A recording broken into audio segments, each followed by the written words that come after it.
दोस्तों, कल्याण मुंबई के सिलपाटा घोड़ गणपति मंदिर में एक दिल दहला देने वाली वारदात सामने आती है। दोस्तों, ये एक अक्षिता मात्रे एक विवाहित स्त्री मंदिर में जाती है और उसके साथ सामूहिक बलात्कार करके उसे बेरहमी से उसे खत्म किया जाता है। दोस्तों, जय भीम। दोस्तों, मैं सत्यपाल, आप देख रहे हैं द मूक नायक में आपका स्वागत है। दोस्तों, इस चैनल पे आप नए हो तो अवश्य इसे घंटी दबाना। दोस्तों, जिस प्रकार से ये वारदात सामने आती है, वह एक वैवाहिक महिला वह अपने मन को शांत करने के लिए मंदिर में जाती है। जो अक्षिता मात्रे जो वैवाहिक है और वह सास ससुर के साथ कई दिनों से उनके घर में झगड़े चल रहे थे और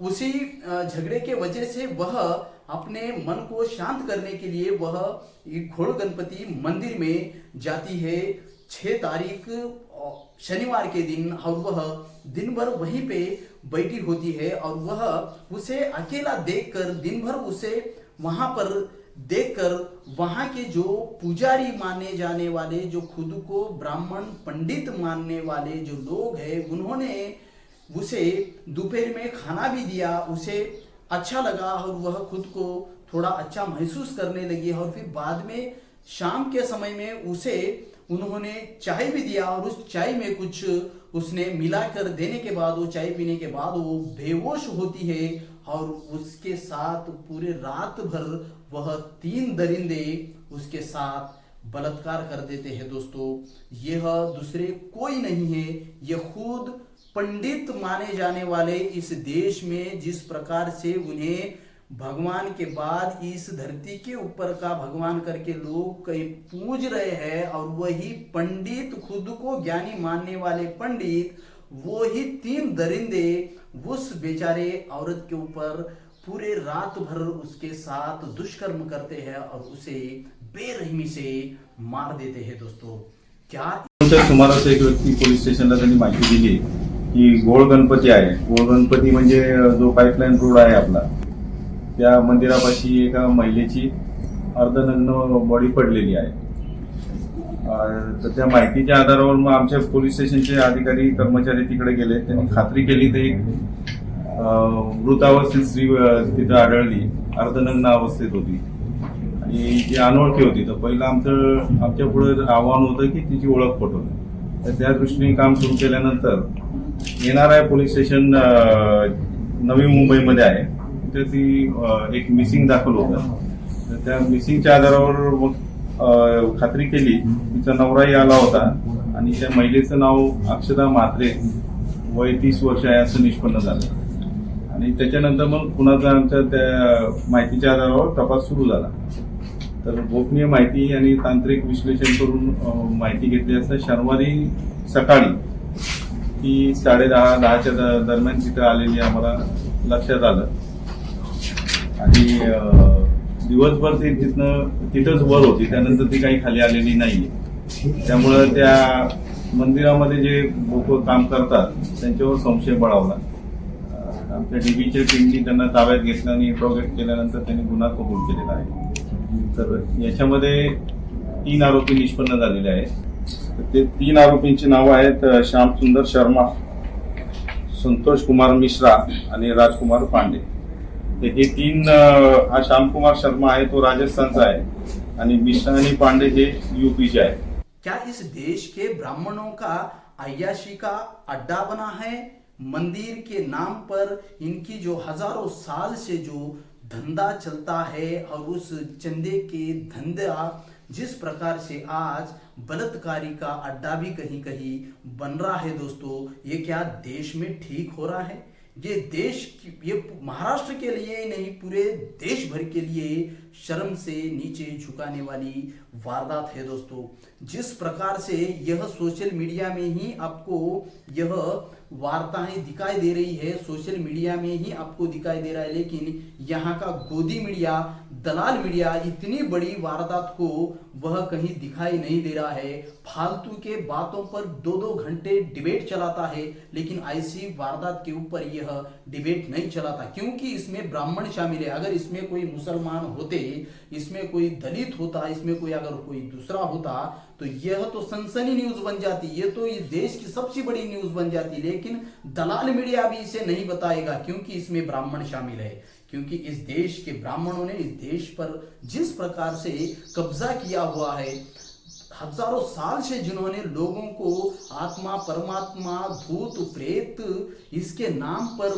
मूर्ख बनाया है, उस लोगों का ही अभी वह बलात्कार कर रहे हैं। ये कोई पहली घटना नहीं है जहां पर ब्राह्मण शामिल है।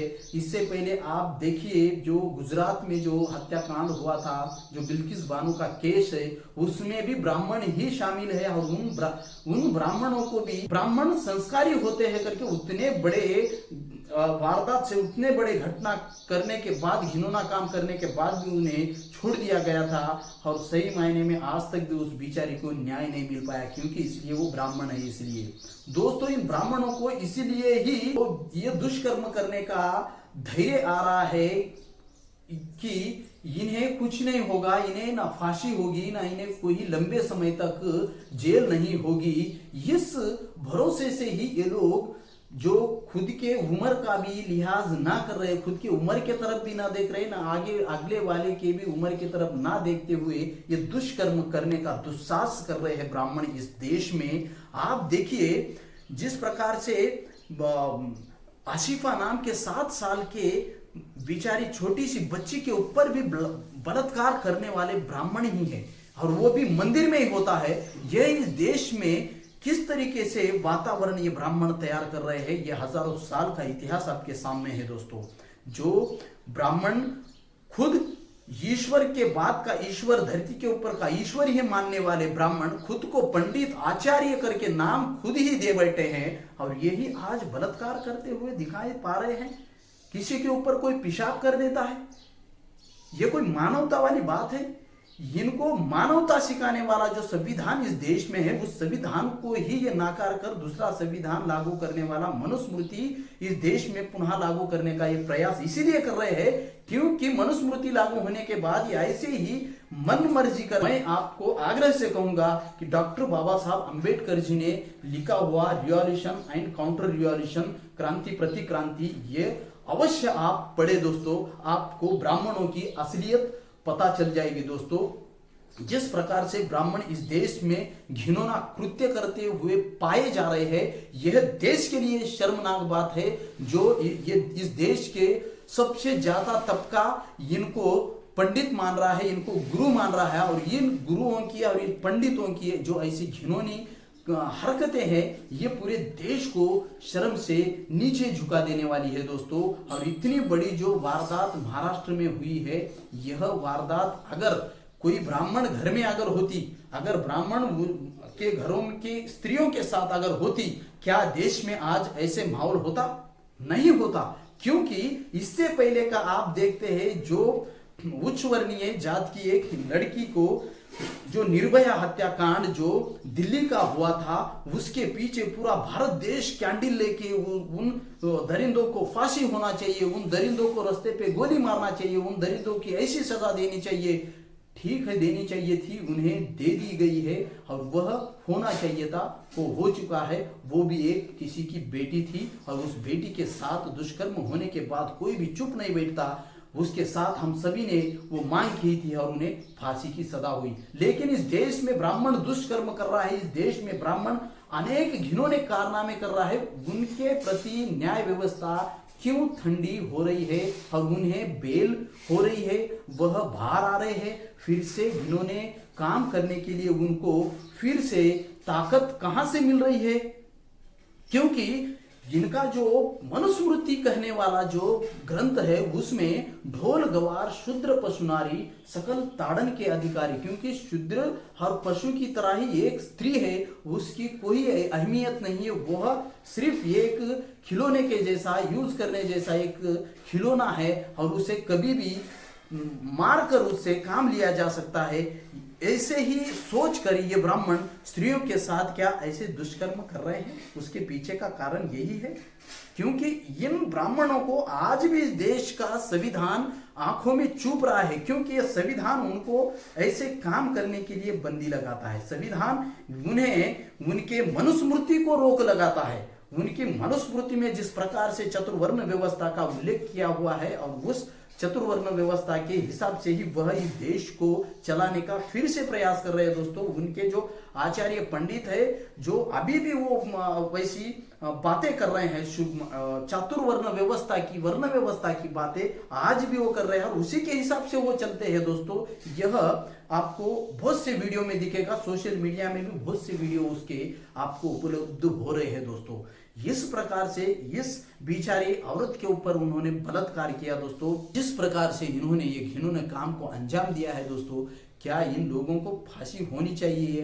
कमेंट करके आप जरूर बताना और इस वीडियो को इतना फैलाना, क्योंकि ये महाराष्ट्र में नहीं बल्कि देश के अनेक कोने में ऐसा खतरा मंडरा रहा है। दोस्तों, और सतर्क रहिए, देखते रहिए द मूक नायक। दोस्तों, मूक नायक आपकी आवाज बनेगा।